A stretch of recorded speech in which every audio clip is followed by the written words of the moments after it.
This is a two-part story time in one. So if you did not watch the full story time, it's right here. If y'all don't take nothing else from me, don't you ever be friends with a white person that say nigga. Story time. So y'all, it's freshman year, right? Bitch, I'm having a good, amazing time because I'm the talk of the town at this time. Well, now I'm really the talk of the town, but even back then I was too. And like most kids that's popular in high school, you not popular for something good, you popular for something bad. I was popular for fighting, talking shit, and getting fly. Heavy on the fighting though, as y'all already know. Now, it was this one skating rink that was popular when I was like in middle school, high school-ish. It was called Riverside. I think it's in like Livonia. Now, me personally, I like to turn up in the city, so I wasn't really going to the suburbs to turn up because that's how you end up in jail and out of whoop whoop. But one day I had got a call that one of my friends was about to get jumped at the skating rink by a boy that used to go to our school, and I wanted it with his ass. So you know I went up there. And because my mama had wanted me to whoop his ass too, she drove me up there. I remember this day like yesterday, y'all. I go up to the thing over there, the case may be, and I had told the girl like, hey, how you doing? She was like, oh, I know who you are. Your name Fred. At the time, my Instagram name was Girl That's Fred. She was like, yeah, if you give me like a shout out or whatever the case may be, you can get in for free. And I was like, okay, boom. Whole time, y'all, the bitch really went to our school, but I just never knew who she was because she wasn't like in my crowd or whatever the case may be. Now, I remember this moment like it was motherfucking yesterday, okay? My heart was beating and I was real scared, but I was ready though. The only reason I was scared because the nigga that I was supposed to be fighting wasn't no hoe. He could really fight. And I'ma just be real, he probably would have won that fight, just keeping it real, but it wasn't gonna be an easy one and I had a point to prove. So when I walked through the door, like I said, at the time I used to fight a lot, so I guess they knew I was about to fight, so everybody start recording. And I did not see the boy there, but I saw all of his friends, so I really didn't give a fuck. I just had a point to prove, like I said. First thing I do is I go look for my homeboy, whatever the case may be, because he was the nigga who called me up there. That's a very important part of this story. I done looked in the bathroom, I done looked around, he's nowhere, because at this point I'm thinking the nigga hiding. But when I looked at that final stall, I'm like, oh shit, I'm here by my motherfucking self. Mind you, it's like 5 of them, okay? Mind you, my mama outside waiting, and one thing about Tangy ain't raised no hoe, so if you lose, but you better do something. So I walk out the bathroom. My plan was just to walk out the bathroom swinging, but it was still a crowd outside. I'm like, how the fuck did they know I was gonna fight? Like I said, I was popular in my school, in my neighborhood, but this shit was like in like Livonia or Westland and shit. I don't know nobody out here. But still, I walk out the bathroom, head up, head high, win, lose, or draw, I don't give a fuck. It's about to go how it's about to go. So I'm looking for the nigga. I start waving my hands because I don't do that squaring up. I'm just gonna do this. You know, I'm just gonna wave them motherfuckers, and whoever get hit, just get hit. So I'm doing this, walking through the crowd, trying to make sure everybody good, checking everybody's temperature. I'm looking for the nigga ain't there. So I'm obviously walking up to the group of his friends because I'm assuming y'all niggas about to take the debt or whatever the case may be. But when I'm walking up to them, they all start moving out of the way. Now, they was a little older than me, so I knew they wasn't scared of me. So I'm like, why the fuck is they moving out of the way? Like, I thought we was about to, you know. But as I'm walking through the line or whatever the case may be, like I told you, I'm waving my hands out of woo-woo. It's this one nigga, we gonna call him B-Dot. Me and him actually follow each other now. We semi-cool. But when I walk through the crowd, he like F-A-G-G-O-T. So it only made sense that I punched him in his S-H-I-T. So when I do it, I had punched him and pushed him and he fell to the ground. Now, as I was about to like get on top of him, you know, keep going or whatever the case may be, they pushing me and they holding me back. So I'm thinking like, oh, this how they about to jump me. But no, they was just separating us. I'm like, why the fuck is they separating us? You know, that's what security do. And I don't know where Riverside security or where the staff was at or none of that, but they was nowhere near to be found this damn day. So as they holding me back and shit like that or whatever the case may be, I hear out of nowhere this deep ass voice. And they all start chanting like, yeah. Loud as hell in the skate rink. I'm thinking like, what the fuck is going on? And out of nowhere, this baby blue hoodie keeps popping up or whatever the case may be. And so when he pulled his hood down, all I see is like this blonde hair out of whoop whoop.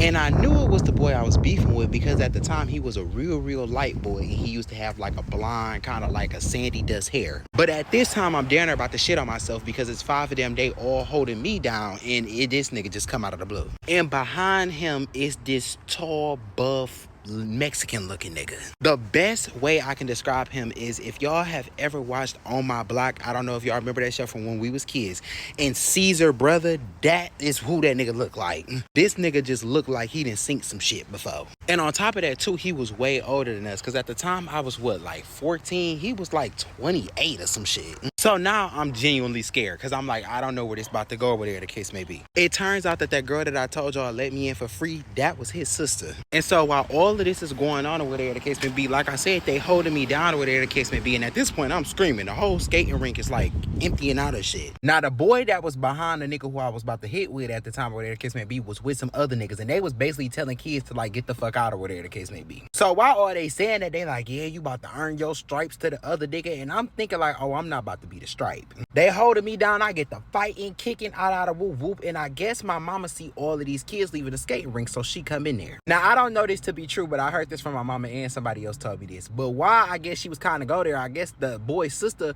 was trying to block the door from coming in, and my mama slapped the shit out of her and made her move out. And y'all know my mama sound like Peter Griffin. She talk like Trey. So I heard Trey.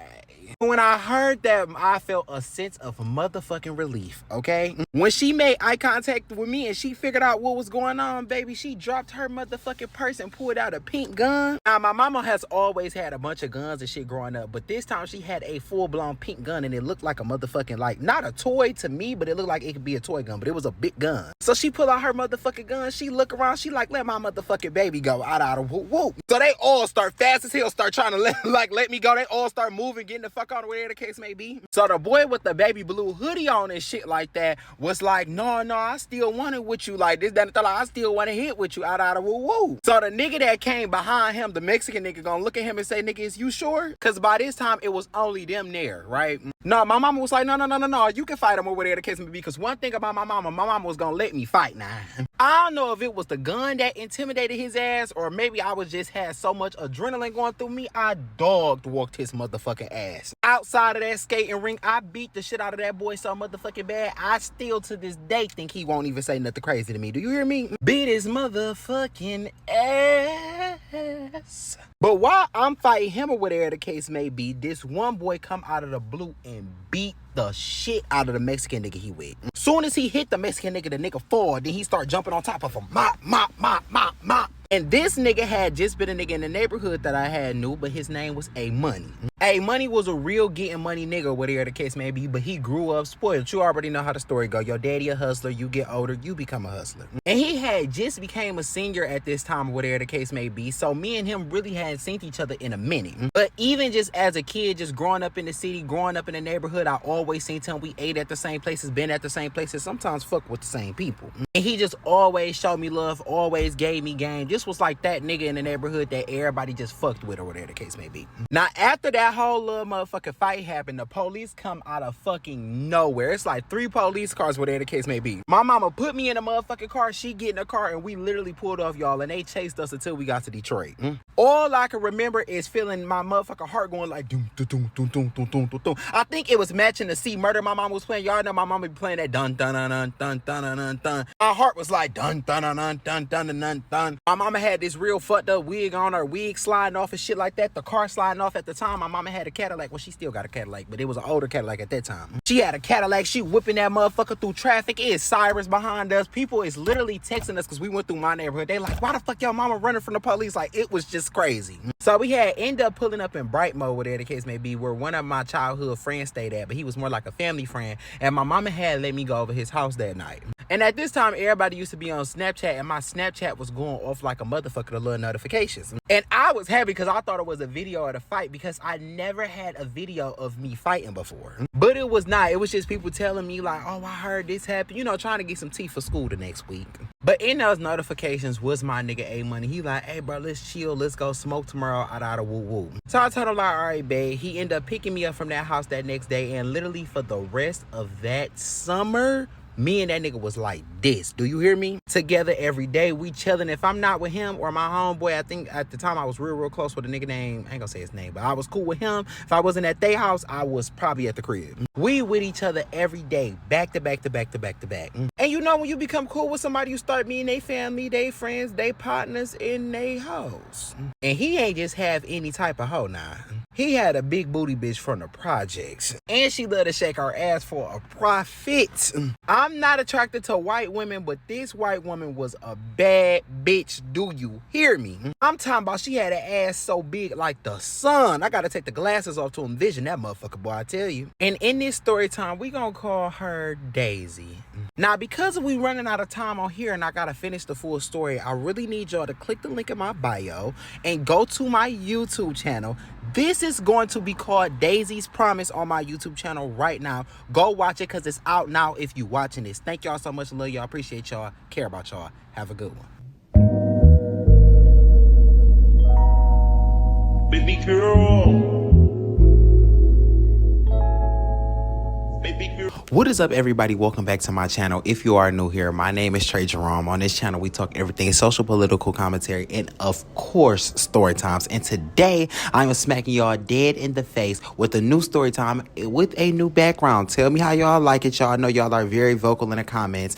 I just want to say I love how we connect in the comments. Like, I love going in the comments, checking my comments, and I'm seeing people like, I had a baby, or I'm finishing nursing school. Like, just shout out to y'all. I know we are in the season of a lot of my college grads are graduating, and I just want that to be motivation for anybody that's in college. But without further ado, I'm not gonna beat around the bush. I'm not gonna lollygag. Let's go ahead and jump into the story time because I know that's what you're here for.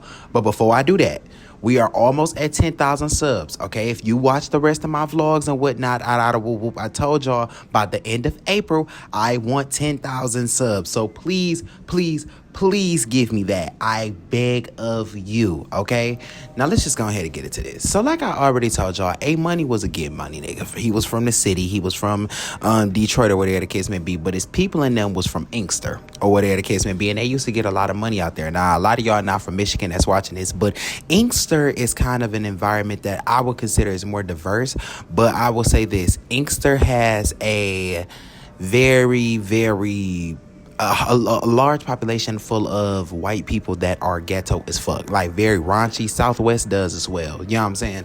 And this girl that he was dealing with was from Inkster as well. Now, as I told y'all, Daisy was a bad bitch. I'm not gonna lie, the bitch looked like Alabama Barker, but a ghetto. Imagine a ghetto Alabama Barker with a big, stupid, humongous ass. I'm talking like everywhere she went, everybody was there. Like, that motherfucker was big. I don't know if it was a BBL, but it moved like water. I'm not gonna lie. And I never forget the very first day I met Daisy. Now, we had met all at Belle Isle or whatever the case may be because A-Money had invited me to his family barbecue. And I remember A-Money family, I'm not gonna lie, not trying to be shady or anything like that. And like I told y'all know I grew up in the fast life. I grew up seeing a lot of whatever the case may be. But I tell people it's two types of dope boys. It's the dope boys that you could look at and tell they are dope boys, which A-Money is. And then there's the dope boys that's kind of like Ghost from Power, the niggas that you would never know in a million years that they're drug dealers, right? A-Money actually came from that type of family. Like, his daddy and them were the type of niggas that you didn't know, was in the streets. You didn't know that they hustled. You didn't know that they did what the fuck that they did. You know what I'm saying? So to see A-Money come out the way that he was, I was so gagged because I'm like, you get what I'm trying to say? I just never admitted that, but imagine that. But y'all, so we all go to this fire ass picnic at Belle Isle. His family had a nice little picnic. Everything's going well. Now, while all of this is going on out of woo woo, we sitting there, we chopping it up. I never forget, I had a little rib. I was staring at this little fine thing that was, I'm talking about this fine, beautiful, voluptuous thing that was sitting in front of me. And I'm sitting there eating my little rib, minding my business. They start playing wobble with me, wobble with me, wobble. And in comes this thick ass white girl. And I remember being like, okay, who the fuck is she here for? Because if you black, then you already know. When your cousin come up with a white bitch, it's like, oh, Lord. Like, it's like, oh, my God, we know this bitch about to bring some trauma. Especially when it's a ghetto white bitch. And I tell people all the time, I did a video about this, y'all. White women understand, white hood women, white women who grew up in the ghetto, they understand and know white privilege more than anybody because they use that shit to their advantage, okay? So that is why it's almost like when it is a white ghetto bitch coming, because we already know this bitch is used to being privileged and she's gonna do whatever the fuck she gotta do to get that, if you know what I mean. So when she comes to the goddamn cookout or whatever the case may be, she was there. She was real quiet, nothing major. So I honestly didn't think really nothing of the bitch, if I'm just keeping it 100 with you, right? I thought nothing of her in any way, shape, or form. While all of this is going on, right, we keep going on this, that, and the third. And later on that day, or whatever the case may be, we got in the car. AB had this nice-ass Charger or whatever the case may be. He was driving us around. We going out to eat. We vibing this, that, and the third, out of woo-woo, chilling, doing our little 1-2, girl. Tiptoeing through the city, doing our little 1-2, out of woo woo. Go to get a little Coney Island, a little nibble here, a little nibble there, a little nibble there. And we sitting in the car, y'all. And I forget. I think it was something. Some song had came on the radio because AB was in the car. You know, when you leave the car, the Bluetooth disconnect. And so the radio started playing. And we all in the car. And she said, some real ass bitch give a fuck about a nigga.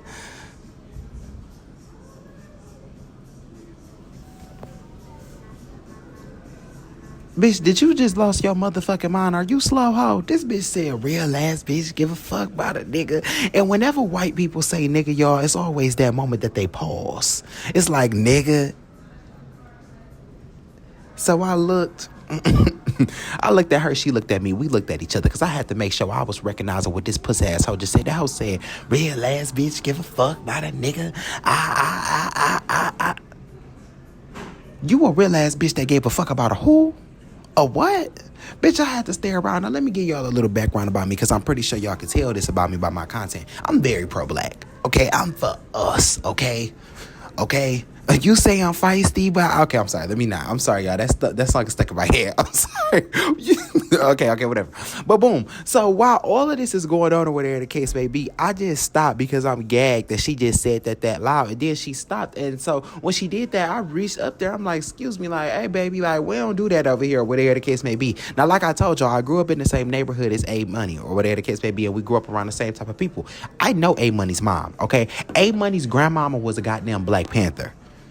Okay, we don't play that shit or whatever the case may be. Like, A Money mama definitely don't play that motherfucking shit. We, like, our family, we both come from, like, them, that very much so that, like, pro-black, we not doing that shit or whatever the case may be. Woo-woo. Now, I'm not the black person that's about to whoop your ass, cuss you out, or anything like that, because I tell people, if I do any of that, guess what you gonna do? You gonna leave and say nigga. So what difference is it gonna make, right? And I don't believe in telling people what to say. At the end of the day, you want to be ignorant, I'm gonna let you be ignorant. You get what I'm trying to say? But I was gagged and I just was so shocked because I'm going to be honest, that was one of the very first times I ever heard somebody that wasn't black say that shit. You know what I'm saying? I try to tell people the best way I can explain it is racism is everywhere, but it's very much so more prominent in the South. If that makes sense, like being from Detroit, being from up north, being from Midwest, you do experience it, but I will say this, in my opinion, and people call me crazy when I say this, I feel like I experienced real racism when I moved to Atlanta. And what's crazy is I moved to Buckhead. Like, I didn't live on the outskirts of Atlanta, but I moved to Atlanta. But that's a sidebar.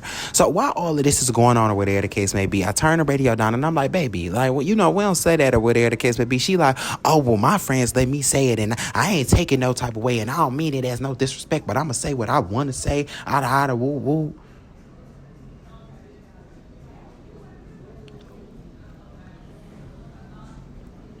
Bitch, who the fuck is you talking to? I don't play with bitches like that, so I straight up cut it to the bitch. I said, who the fuck is you talking to? I said, at the end of the day, darling, you can say whatever the fuck you want to say, but when you in front of here, when you around me, bitch, you gonna watch what you say, okay? I don't give a fuck what you mean. Watch what you say, ho. That's on Jatavia, bitch. Watch what the fuck you trying to say. You plunge your nose inside out, kneecap ass, chump foot dragging ass, bitch. You ain't shit, ho. Raggedy ass, big booty ass, bitch. I ain't gonna lie, she did have a fat ass, y'all. And hi, boo. Listen, I need your assistance real quick, okay? Listen, I need your attention for 30 seconds, all right? I am buzzing my ass on this YouTube channel, okay? This week, I have a daily series dropping, okay? Every Tuesday, Wednesday, and Thursday, I will be showing y'all everything about my life through a vlog, okay? Who I'm fucking, who I'm screwing, if I'm doing crack, and who I'm doing it with. That is what y'all want to know. These story times are a glimpse of the past. Get a taste of the future with my new daily vlogs that are dropping every Tuesday, Wednesday, and Thursday, and it's out now. Go tap in with me. Love y'all so much. Appreciate y'all, and continue the rest of your video, darling. I ain't never seen an ass with stretch marks. She did have a fat ass, but that's it, bitch. Over here shaped like an obstacle course, gas station pump, raggedy ass, bitch. Bitch, your areola shaped like kitchen tables, raggedy ass fat bitch. I don't like that bitch, y'all. I still don't like that pussy asshole. Anywho, y'all, so while we sitting in the goddamn car, whatever the case may be, we doing our little 1-2. A Money come back in the car. And so I'm sitting there quiet, but y'all know one thing about me, you can visually see when something is wrong with me on my face. So while all of this is going on or whatever the case may be, I'm sitting here and I'm telling A Money like you could just take me home or whatever the case may be, because I'm not the homeboy, not the friend that's ever going to try to bring tension between you and your girl. But I'm kind of side-eyeing him, because if she just openly said this shit in front of me, I can imagine she's saying the same shit in front of you. So he like, you good, Trey? I'm like, yeah, you could just take me home or whatever the case may be. At the time, I was still like working on like my little boutique or whatever the case may be. So I'm like, yeah, I got to pack some orders for Trey Jerome, woo woo, blase blase. So while all of this is going on, y'all, I literally packed my shit. get my shit, get out the car, go home, this, that, a third.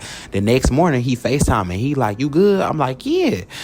He like, you sure, bro? Because the way you left, it kind of seemed like something went wrong out of whoop whoop. And I had told him, I was like, Daisy was basically sitting over here saying, nigga, and I ain't gonna lie, that shit made me feel comfortable. Like, you know how we was raised. We don't do shit like that or whatever the case may be. He was like, she ain't never said that shit in front of me. Is you show? I'm like, I'm positive. I know what this girl just said in front of me, right? Or whatever the case may be. So while all of this is going on or whatever the case may be, we sitting here going back and forth about it, and we didn't get into it, but it was definitely like I could just tell he was definitely in that place of I don't know who to believe, because he had hung up on me and he had called her like, I guess like, hey, are you saying this, that, and the third, blase, blase, and I guess she told him no, which gagged the fuck out of me, because bitch, not only did you say that, you was just getting loud, you was just popping your shit out of woo woo. And this is what I want y'all to understand: when y'all date these white people, when y'all date people outside of y'all race, y'all have to make sure that they are cool and nice people, because shit like that really, really, really could end bad. You get what I'm trying to say? Like, that boy could have took that a whole different way, like I'm disrespecting his lady, and we could have been out here beefing, whatever the case may be. So while all of this is going on, Money kind of looking at me crazy, right? Like, basically like, Trey, I don't really know, you know what I'm saying, what you saying or how you feel or whatever the case may be, but she saying this ain't that, and this my lady, and he chose to rob his lady, and I guess he ain't want to believe it. Okay, cool. I'm never the type to make you believe some shit that you ain't got to say, right? I mean, that you don't want to believe. I just basically told him, like, listen, you know I fuck with you the long way. I don't have no issue with you. But if this what you on, bro, if this the type of shit that you trying to condone in your life, whatever the case may be, just don't bring that shit around me, because I don't want, you know, that around me. I'm not going to, you know, do nothing to her or cuss her out or have somebody do nothing to the bitch, which I could, by the way. I just do not want that around me personally. Okay, boom. Now, when all of this happens, or whatever the case may be, I'm sitting here and I made it very, very clear that I did not want this girl around me. Okay, cool. So every time me and A-Money hang out after that, it's shit going good, or whatever the case may be. Now, A-Money is also one of those people, y'all, where he will get frustrated, and when he's frustrated or shit is not going his way, he takes it out on the people around him. Like, his mama will even tell y'all this shit, and that shit is very irritating to me, just simply because I'm not the one that's doing this shit to you, bro. You doing this shit to your motherfucking self. You got yourself in these type of situations. He a street nigga, right? So what people don't understand about Fast Money, if you didn't grow up in a fast life, Fast Money has months, it may have years where the shit going good, but eventually shit slow up. And I don't know if he was playing with girl or boy. I can't really say what girl or boy is, but I don't know if he was playing with girl or boy, but I think he was dealing with girl. And when he was selling girl, I think it was a drought at that time, right? So for the people who don't know what a drought is, I feel like it's kind of self-explanatory. I don't want to seem condescending, but I'm going to still explain it to y'all.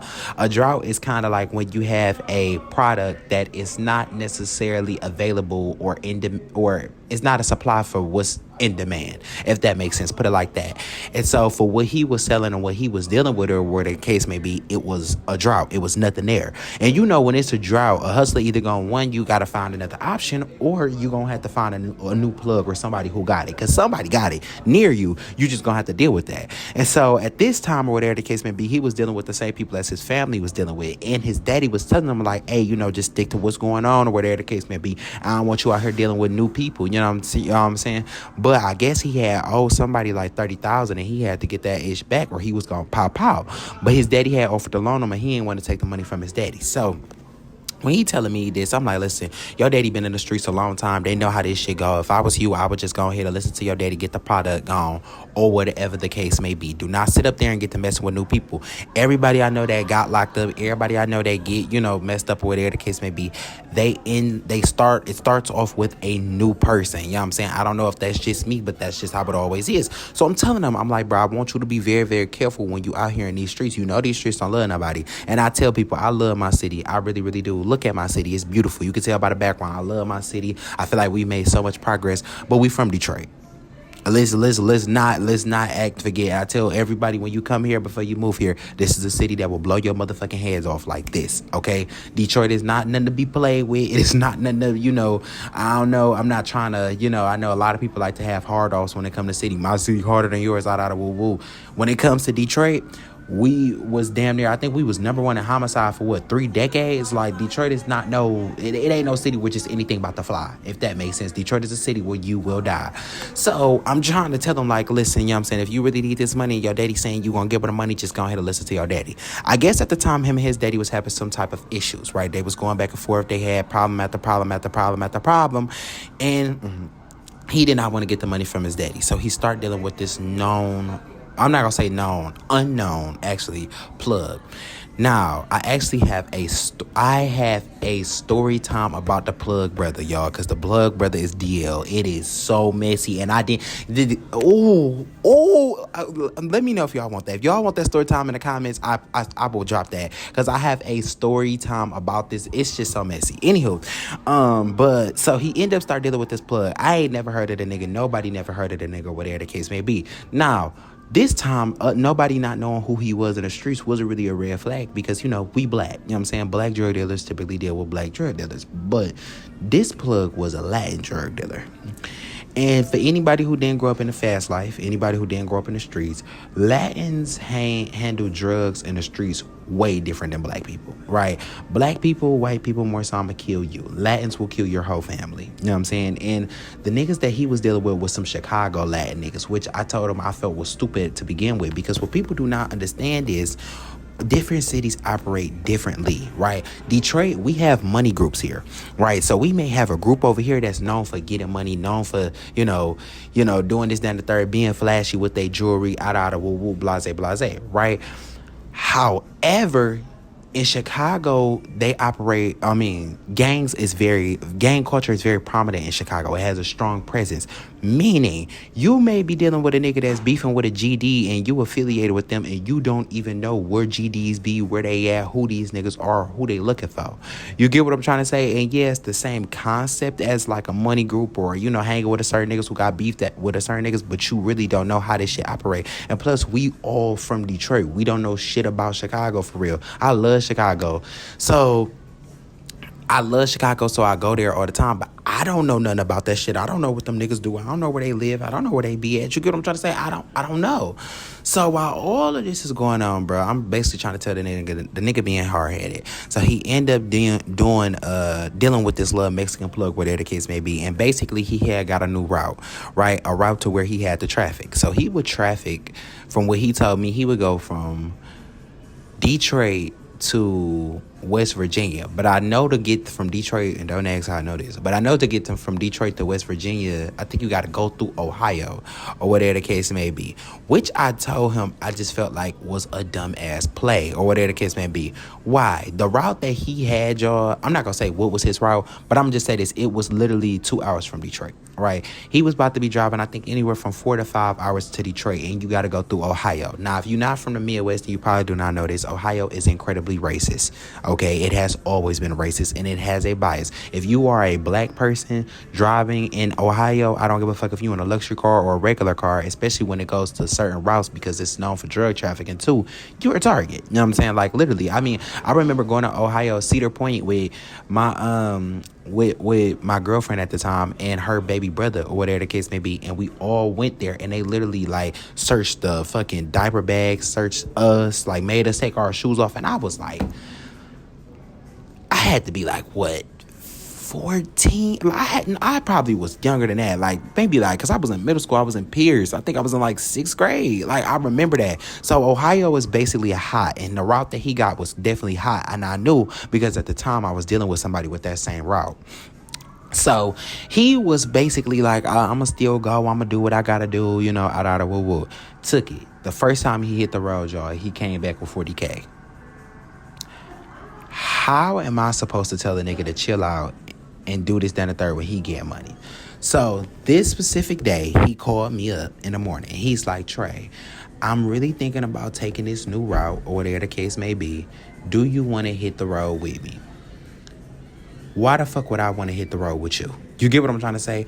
But he's basically telling me, like, if you hit the road with me, I can give you 10% out of woo-woo. If you do this, you know, I'm going to come with you, this, then the third. Now, this was during the time where my daddy had just came home from jail, or whatever the case may be. I think I was, what, 14. Yeah, 14. That was freshman year, whatever the case may be. And, you know, when niggas come home from jail, they just now getting on their feet. You know what I'm saying? He was literally fresh out at that time. Wait, was he 14 or 15? I forget. I don't know if he was in jail or he was just coming home from jail. But by that time, what I'm basically saying is I didn't have access to what the fuck I wanted. So I was trying to figure out a way to get this money. Okay, I'm trying to figure out if I want to go ahead and if I want to start, you know, a little business, if I want to work a job. You know what I'm saying? At the time, I was really, really young, so it was only a certain amount of jobs that I can get. And the thing is with Detroit, a lot of people don't know this too. Detroit has a reputation for young criminals, right? If you don't know nothing, if you into crime or whatever the case may be, which most of y'all are, it's a group called YBI, Young Boys Incorporated, right? YBI was a group of fucking 10, 12, 13, 14-year-olds that was running the city of Detroit. I'm not exaggerating. Like, Detroit, if you pay attention to a lot of rappers in Detroit, they rap about being young and turned. That is because that is a thing in Detroit. It is niggas that is 17 years old and running the streets. Like, that is a big, big thing in the city. So he was like, I mean, if you want to jump off the porch, like, you can, out of whoop whoop. He was like, I'm gonna throw you he said, I'm gonna throw you 10% or whatever the case may be if you just take this trip with me, and I'm gonna show you this route. He was like, because I guess he was getting so much supply, he was looking for somebody to help him out with the shit. So I ain't gonna lie, y'all, I sat there and I thought about it or whatever the case may be, but I had to really think about it, because that was a lot of money. I mean, what was that? That was going to be, because he was getting like $40,000 a week. So 10% would have been like, what, $4,000 plus a little tax, because he was going to throw me a little something just off the love. So when that happens or whatever the case may be, that's one route. And if I take my own road or whatever the case may be, I could have been making so much money. And then in addition to that too, I was young. So let's just say I did get booked for that, I would have been out by now. You know what I'm saying? So it was just one of the things where it was like, it's very much so possible you can do this. You know what I'm saying? You can make this shit happen, but it's a big, big risk. I was in freshman year when my teacher, Mr. Madigan, gave me a book called Systemic Oppression by Ibram X. Kendi. And if it was not for that book, I would have took that trip. That book literally like opened up everything, y'all. It was like just on like how the system played in our face as black people, and it kind of really made me understand what really is pro-black. So I had ended up reading the goddamn book, and while I'm reading the book, he was hitting me up like, you gonna do this, this, and the third. And that was kind of like the angel on my shoulder and the devil on my shoulder, like asking me like what the hell I'm about to do. So I'm thinking like, okay, what you gonna do? You know, like, what you gonna do? What you gonna do? I end up telling them yes. So I end up telling them yes, or whatever the case may be. I go take the little, I wanted to take a little trip, or whatever the case may be.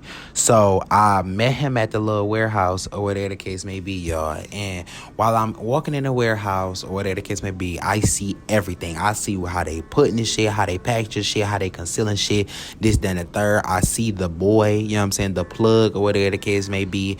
And the plug, the best way I can describe him is, y'all, he tall, he bald, y'all. This nigga real buff, or whatever the case may be. He got tattoos all over his body. I mean, it was so many, like, I'm talking about to the point where, like, the only thing that was free was his face. And I'm not gonna lie, a lot of y'all probably not into this, and y'all gonna drag me because I said excessive tattoos and piercings make y'all look dirty. He was fine as fuck. That boy was good. I'm talking, he was gorgeous. Like, this nigga needed to model or something like that. But he was so fucking tall and just like he just had that I really shoot one of y'all niggas. You know what I'm saying? And so he, you know, walked up to me like, what's up, what's up, little homie? What's up, little homie? His voice also was very, like, not squeaky, but it was like, what's up, little homie? Like that. Like, what's up, little homie? You good? You know, you jumping off the porch, whatever the case may be. You want to hit this? I'm like, no, I don't smoke this, then the third. He started laughing like, nigga, you don't smoke this, then the third. Hit this. Trying to, like, peer pressure me to hit this. And that already made me feel comfortable with, you know what I'm saying? Like, I already didn't really want to do this shit to begin with, y'all. So we get to this little warehouse, whatever the case may be. I'm seeing everything from how it was packaged to doing this, then the third. And so I had basically seen everything, and while all of this is going on, or whatever the case may be, I literally ducked off to the bathroom.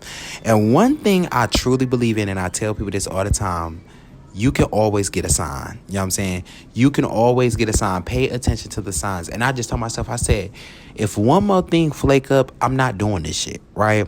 So this specific day, we was all there, and I guess they was getting a bunch of cars ready. They had a bunch of routes that was going out that day. And the very first time was I had saw a boy that I used to play basketball with. I used to play for AAU. And I had saw him and he was like, what up, though? My real name Fred, y'all know that. What up, though, Fred? You good? This, that, and that. I'm like, yeah. He like, nigga, what the fuck is you doing here? And I'm like, and he like, oh, okay. You know what I'm saying? This, that, and the third. He like, all right, well, here go my number, nigga. Let me know if you need anything. I'm taking to Kentucky, you know, just let me know if I got a suit there. You need me to pick up something, I got you.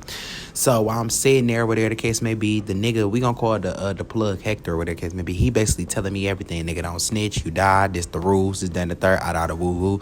Not only if you kill me, I'm gonna kill your whole family, this, that, and the third, like breaking everything down. And he's saying this shit so casually, but in a way that's making sure you know that, yeah, nigga, we will kill you. Like, this is not a game. This is not a fire jury, nigga, this the real thing. So while all of this is going on, y'all, the only thing that I'm thinking about is, oh shit, what the fuck did I just get myself into? So they packaging up the dope or whatever the case may be, and the car is finally ready. And we sitting in the car, and I'm like, nigga, why we ain't going or whatever the case may be? Because I'm just trying to get this shit over with. Why this shit going or the case may be? He like, well, I'm waiting for somebody, bro, this, and the third. And he keep looking off to the side. I'm like, why the fuck this nigga keep looking off to the side? And I'm getting nervous. So I'm like, bro, I hope this nigga not on no weird shit or whatever the case may be, like trying to set me up. So while I'm sitting there, whatever the case may be, we sitting there, he pull over, this, and the third. He end up pulling up right in Inkster. Which at the time, I didn't really know nothing about Inkster because I didn't drive like that at the time. And I didn't really know my way around the city. So I'm like, why the fuck is we in Inkster? When we get there, y'all, why the fuck Daisy come walking out the house?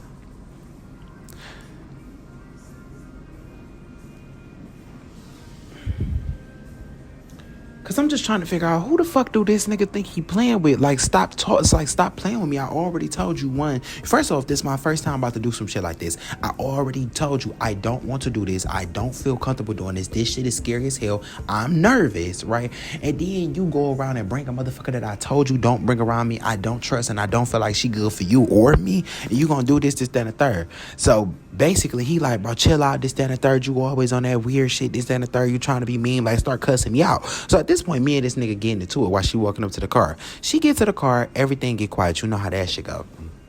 Why she get quiet or whatever the case may be, I just straight up say, I said, I don't understand why the fuck she here. I said, I'm not gonna lie, I don't know, I don't like her. I said, I feel like she a liar. I feel like she don't tell the truth. Out of whoop whoop, blase blase. And he basically explained to me what. My bad, y'all. The camera just set up here and died. Absolutely my mistake. My bad, but let's carry on. So basically, he started explaining to me what was Daisy's role in this whole operation and like what she was about to do. And he started basically explaining to me that she was a stuffer, right? A lot of people did not know what a stuffer was when I said this in one of my other story times. So let me explain this. A stuffer is when people, or it's typically a woman who stuffs her body with pills or narcotics. And she will hold them in there until she goes to where she needs to go. So basically the process goes, you put them in a girl, you put them in a mule or whatever the case may be. You get from point A to point B. Once you get to point B, whatever the case may be, they will either doodle, pee, or throw them up, right? It's really that simple. Once that's done, they're paid, you pay, and whoever with you pay, and y'all go about y'all day. Real simple. Now, I had basically, one thing about me that I tell people all the time is I try to really, really, really know everything about everybody that's around me. That's just one thing about me. I know some people may look at it as stalkerish. I don't give a damn. I need to know who are you, where you from, and what do you do. You get what I'm trying to say? And when I tried to look up Daisy, I found nothing. No Instagram, no social media, no Facebook, no Snapchat, no motherfucking LinkedIn, no nothing. And there was just no digital footprint about this girl. And so it was three things that could have been happening. One, you're lying. Right, you're lying about who you are, right? That's definitely an option with her because she's a tight asshole. Or, right, you very, very low key, which is not the case because you're a stripper, right? Or three, you're hiding from somebody or something, or you're under the control of somebody. And either way it go, I really do not want to be around any of those three. So I basically had told him, like, bro, look her up. You can't find nothing on her. This, then the third, out of woo woo. He was still hung head over heels about this girl. He loved this girl. He was choosing her over everybody. His mama, everybody out of woo woo. So he basically told me, like, hey, this my bitch. I'm sticking beside her, and if you got a problem with that, I don't know what to tell you. So once you get to telling me that, once you get to talking like that, toodles, nigga. I'm not about to sit up here and, you know what I'm saying, doing this, that, and the third, y'all. While all of this is going on, or whatever the case may be, we get there. While all this is going on, or whatever the case may be, I end up telling him, like, no, I'm cool. I don't want nothing to do with this. This, that, and the third. I end up getting the fuck out of the car.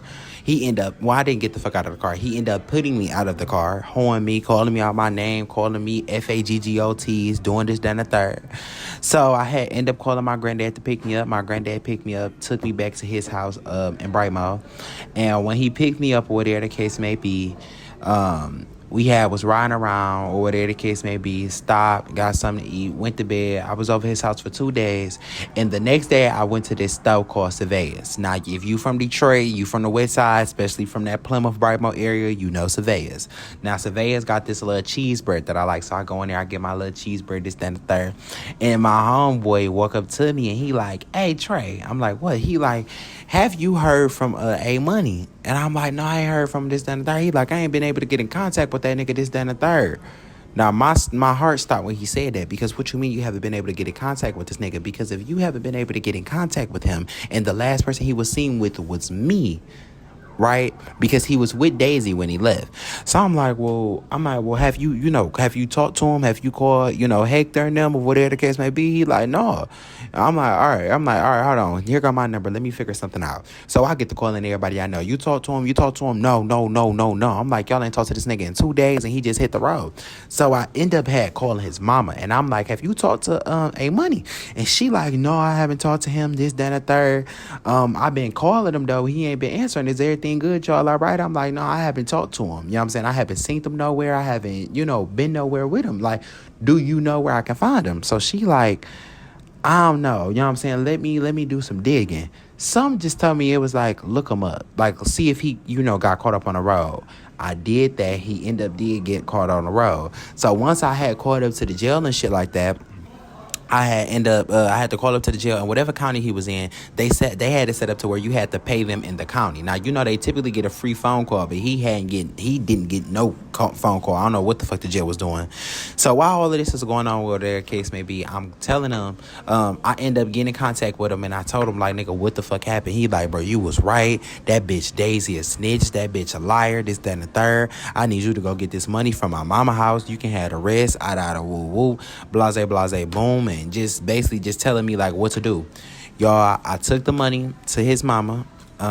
It was at one of his little, I don't know, I guess it was like a stash house. Took the money over there to his mama, whatever the case may be. Drove that shit to 6 Mile. The mama wanted me to go with him to get her out of jail. I said no. I had took like $3,000, you know what I'm saying? Kept that to my goddamn self and never talked to none of them again. From what I know, Daisy had ended up getting killed. She had set a nigga up. And A-Money still doing what A-Money do. He did end up getting booked for that. I think he just got out September 2025. Like, he just got out of jail.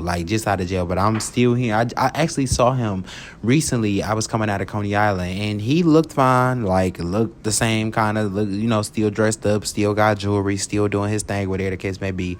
So I'm pretty sure he's still doing the same thing. And I never really, spoke to either one of them again. As always, I need y'all to go ahead and like, comment, and subscribe. And I just want to say thank you guys for watching this video.